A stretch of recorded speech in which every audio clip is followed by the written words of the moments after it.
नमस्ते, स्वागत है आपका कहानी कथा चैनल पे। प्लीज़ हमारे चैनल को सब्सक्राइब करिएगा। वीडियो अच्छी लगे तो प्लीज़ लाइक करिएगा। तो चलिए कहानी शुरू करते हैं। शादी के बाद सब कुछ बहुत अच्छा था। पूरा परिवार नई बहू मानसी के आने से बहुत खुश था। मानसी भी सबके साथ घुल मिल गई थी। मोक्ष की नौकरी भी इसी शहर में थी तो वो हमारे साथ ही रह रहे थे। पर एक दिन मानसी की माँ हमारे घर बेटी से मिलने क्या आई, हमारे घर की खुशियों को नज़र ही लग गई। अपनी दोस्त दमयंती से कहती नलिनी जी रो पड़ी। नलिनी, ये सब एक दिन ठीक हो जाएगा, तू चिंता मत कर। अभी मानसी के समझ नहीं आ रहा वो क्या कर रही है। अरे कोई माँ अपनी बेटी की गृहस्थी ऐसे भी उजाड़ सकती है, ये तो हम सोच ही नहीं सकते। तू भी ना ये तूफान मन में लिए चुप चुप रहने लगी थी। जब भी फ़ोन करूँ तेरी पहले वाली खनकती आवाज़ मध्यम सी लगने लगी थी। देख, इसीलिए आज मैं तेरे से मिलने आ गई। चल अब सब अच्छा होगा। सोच और आज मेरे हाथ की चाय पी ले। चल तेरी रसोई में सामान बता, चाय मैं बनाती हूँ। अपनी घनिष्ठ मित्र की उदासी देख दमयंती खुद को रोक नहीं पाई और मिलने चली आई थी। चाय पीकर नलिनी को समझा बुझाकर दमयंती एक नई सुबह का इंतज़ार करने की सलाह देकर चली तो गई, पर पीछे से नलिनी ही जान रही थी ये मनमुटाव की खाई पाटना इतना आसान भी तो नहीं है। नलिनी जी के पति दिनकर जी अपने कमरे में आराम कर रहे थे। वो भी कमरे में गई और बिस्तर पर लेट गई। जब से ये सब हुआ नलिनी जी चैन से सो नहीं पा रही थी। बेटे का मुंह देखती तो कलेजा मुंह को आ जाता, पर तब भी वो माँ के सामने अपने चेहरे पर एक सिकन तक न आने देता। पर माँ तो माँ है, बेटे की तकलीफ भी समझ रही थी। 1000 बार कह चुकी थी तू मानसी की बात मान ले, पर मोक्ष अपनी जिद पर अड़ा था। कितने अच्छे दिन गुजर रहे थे। सास बहू मिलकर रसोई करती, फिर मोक्ष और मानसी ऑफिस निकल जाते और रिटायर्ड दिनकर जी और नलिनी जी पीछे से घर में रह जाते, बच्चों के आने का बाट जोहते। एक दिन मानसी की तबीयत खराब हो गई थी। नलिनी जी मानसी का पूरा ध्यान रख रही थी। मोक्ष और दिनकर जी मिलकर नलिनी की मदद कर रहे थे। मोक्ष ऑफिस जाने से पहले और आने के बाद मानसी की नज़रों से ओझल नहीं होता था। प्यार जो बहुत था, अपनी पसंद का जीवन साथी मिल जाए तो कहना ही क्या। बच्चों की खुशी की खातिर नलिनी जी अपने से ज़्यादा पैसे वाले घर की मानसी को बहू बनाने से पहले बहुत डर रही हुई थी। पता नहीं यहाँ एडजस्ट कर पाएगी और नहीं, पर मानसी बहुत ही सुलझी और समझदार लड़की निकली। घर के सारे काम करने को सहायिका रखी हुई थी, पर रसोई की जिम्मेदारी खुद अपनी मर्जी से उठा रखी थी और मानसी इसमें उनकी मदद कर देती थी। पर इन दिनों नलिनी जी सब काम अकेले कर रही थी तो मोक्ष माँ की मदद करने रसोई में भी आ जाता था। ऐसा ही एक दिन अचानक मानसी की मम्मी नीला जी मानसी को मिलने घर आ गई। पैसे का घमंड कहें या फिर दिखावा करने का ढोंग, जो भी हो, बहुत सारे विलायती फल लेकर पहुंची। मानसी कमरे में सो रही थी। दिनकर जी टीवी पर समाचार देख रहे थे। नलिनी जी और मोक्ष रात के खाने की तैयारी में लगे हुए थे। नीला जी दनदनाती हुई मानसी के कमरे में जा पहुंची। देखा तो मानसी अकेले सो रही थी। बीमारी में थोड़ी कमजोर भी हो गई थी। ये देख वो कमरे से बाहर निकल कर आई और मोक्ष को आवाज़ देने लगी। क्या हुआ मॉम, आप जोर जोर से क्यों बोल रही हैं? धीरे बोलिए, मानसी उठ जाएगी। मोक्ष आकर नमस्ते कर उन्हें पानी देने लगा। ये क्या हाल बना रखा है मेरी बेटी का, इतनी कमजोर हो गई है। जरूर आप सारा काम उससे करवाती होंगी। जो बच्ची एक गिलास पानी तक खुद नहीं लेती थी, आप उससे घर के काम करवा बीमार कर दी। और क्या तुम्हारे घर में नौकर नहीं है जो तुम पानी लेकर आ रहे हो? आश्चर्य से मोक्ष को देख पूछ बैठी। एक बाई आती है, वो सारा काम करती है, पर रसोई के काम तो मम्मी ही करती हैं। और क्या हो गया, मैं पानी ले आया तो आप तो ऐसे बोल रही हैं जैसे मैं पानी नहीं ला सकता। मोक्ष ने आश्चर्य से पूछा। पहले आप बैठिए तो नीला जी, लीजिए पानी पीजिए। और क्या बात हो गई जो आप गुस्सा कर रही हैं?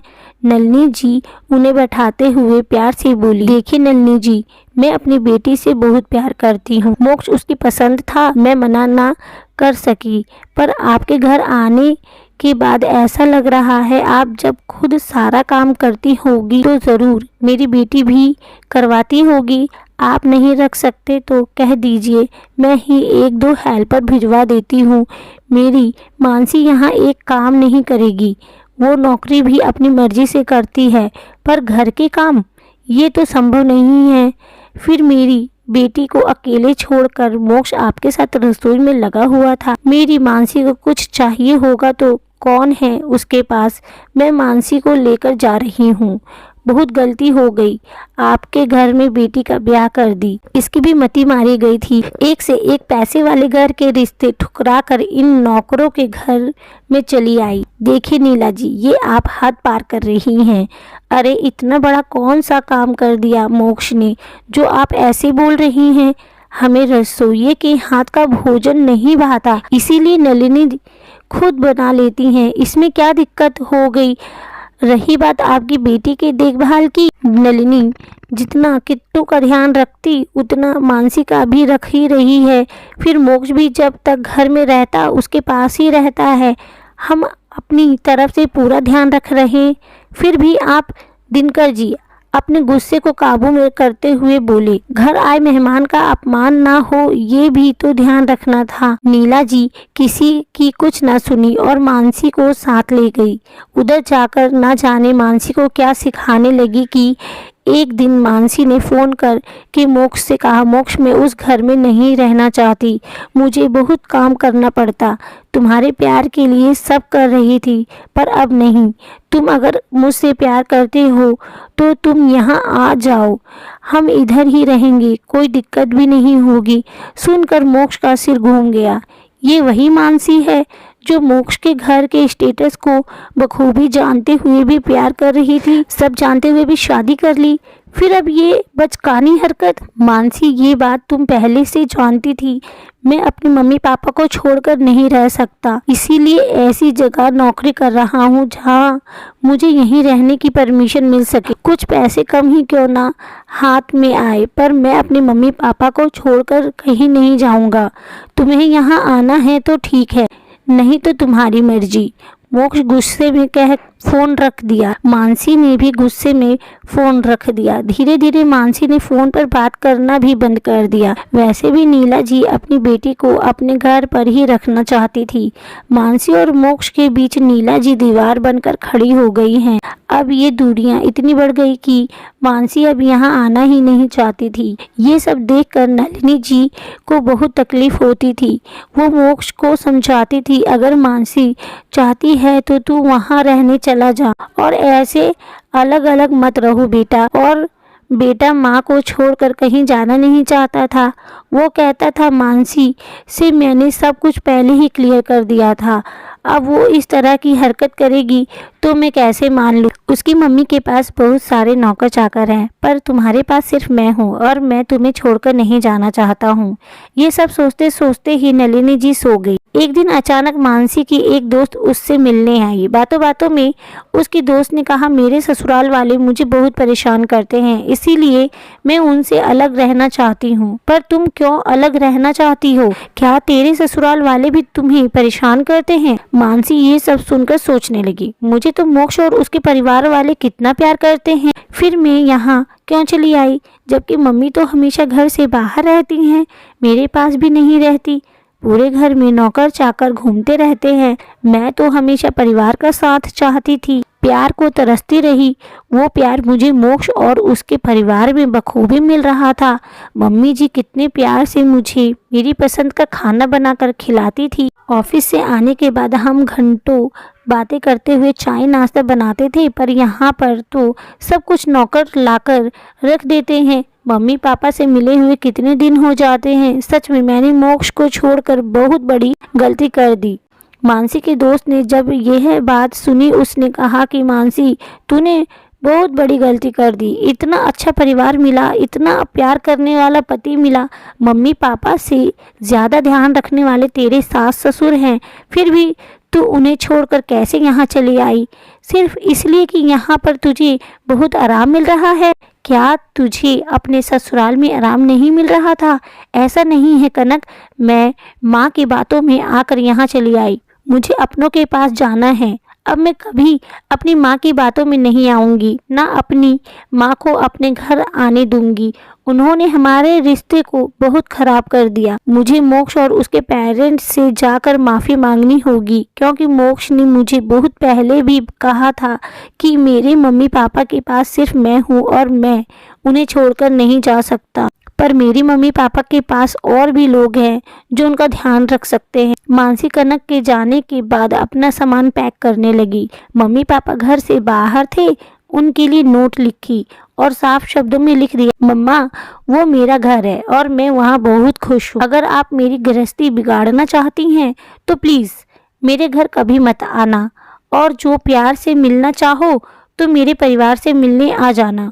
मोक्ष के घर बिना बताए जब मानसी पहुंची, नलिनी जी ने बहू की आरती उतार गले से लगाते हुए कहा, बेटा ये घर तेरे बिना बहुत सूना है, तू कभी ऐसे हमसे नाराज होकर यहाँ से मत जाना। मम्मी पापा से मिलना जरूर, पर हमें छोड़कर नहीं जाना। अब मैं कहीं नहीं जाऊंगी मम्मी जी, आप सबके साथ यहीं रहूंगी। चोर नजरों से मोक्ष को तलाशती आंखों से इधर उधर देखते हुए मानसी ने कहा, बेटा मोक्ष अपने कमरे में है, जा उससे मिल ले। नलिनी जी मानसी के गालों पर प्यार से थपथपाते हुए बोली। मोक्ष कमरे में बैठा मानसी की तस्वीर निहार रहा था।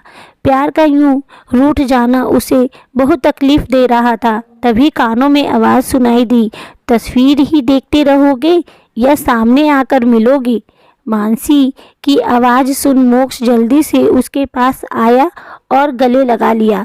मानसी ने तो समय रहते अपने रिश्ते को संभाल लिया, पर क्या सच में कुछ लोग ऐसा कर पाते हैं? लोगों की बातों में आकर घर टूट कर बिखर जाता है। इन्हें बिखरने से रोकिए, अच्छे माता पिता की भूमिका अदा करिए। आपको ये कहानी कैसी लगी कमेंट में ज़रूर बताइए। कहानी सुनने के लिए धन्यवाद।